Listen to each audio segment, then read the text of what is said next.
In this video, we will write a script which creates many empty files.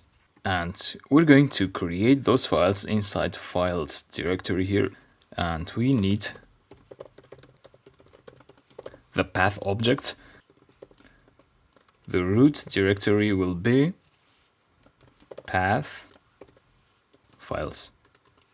For I in range 1021, what am I doing here?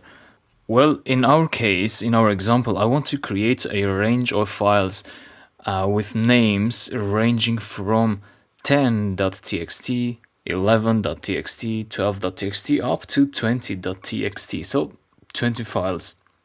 Now, of course, you might run into different scenarios of what files you want to create, and maybe you want to put them in different directories, and the code may change, but this is the idea how to create a bunch of empty files which you may need for different purposes later on. So you iterate through that.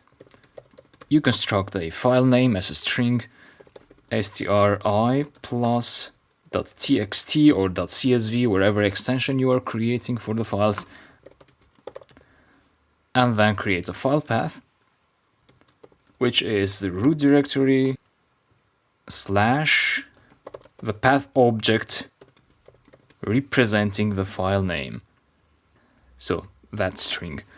So this will create a path object which is something like files slash 10.txt.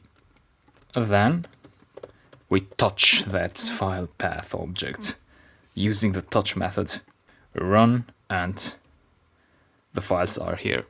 So that's the code, simple, straightforward, and maybe you will make use of it in the future. See you.